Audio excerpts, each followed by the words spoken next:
Thank you so much, Dr. Aaron, for explaining about emotional dysregulation. And from scientific standpoint, I think it's very clear that early years are crucial for building emotional resilience. But many parents, including me, feel sometimes overwhelmed by the idea of teaching our child how to manage big emotions. So what do you have to say for those parents? Absolutely. Well, those early years, especially ages 4 to 7, are really important for emotion regulation because of the rapid brain development that's happening. So it's those more complex brain functions that are coming online, empathy, social skills, perspective taking. And children are also in situations where they experience more complex emotions like frustration, fear, and excitement. So this is a sensitive window where emotional regulation skills are able to be practiced, and practicing those in healthy ways is going to shape how kids develop their relationships moving forward from there. So emotion regulation takes place largely in the frontal lobe of the brain.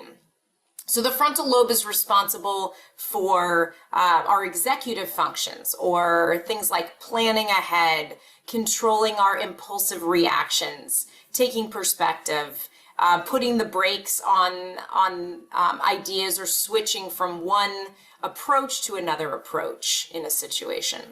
And this is the most complex development that the brain undergoes, and it's ongoing up until we're 25 years old. So these are really complex functions that are just beginning to emerge in early childhood.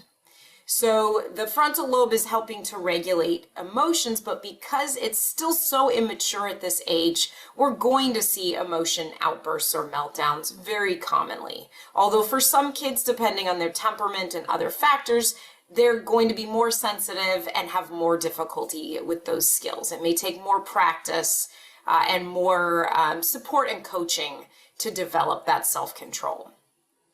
So if we think about how do kids learn to regulate their feelings, of course, kids are sponges picking up everything from the environment around them, right? So they're observing how the adults in their lives handle emotions. And that means that we're the models. We are key in teaching kids different ways of handling tough situations.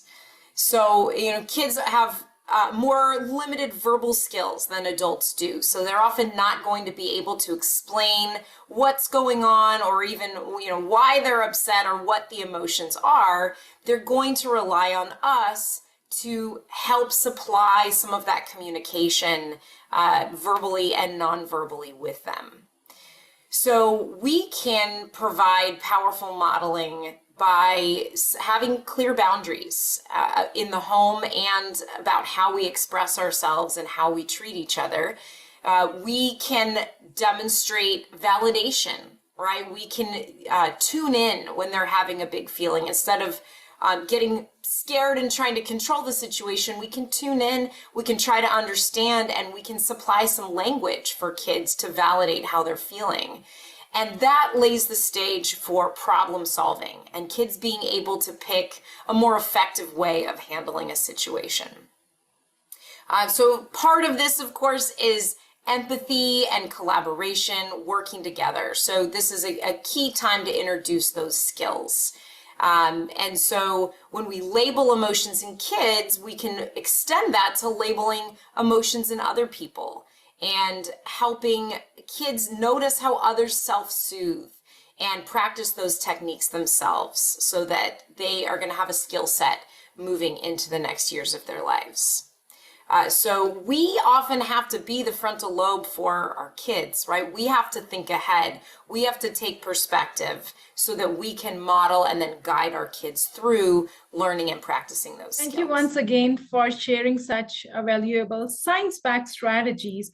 And I know many families will find this incredibly helpful. We are excited to share that Ori's Family Coping Coach app is currently in its beta testing phase.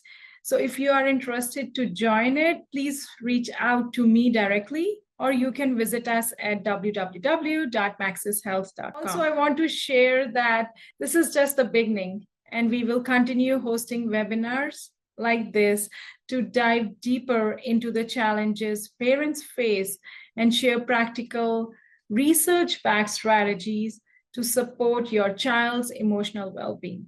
So thank you all for joining us today, and we look forward continuing this journey together.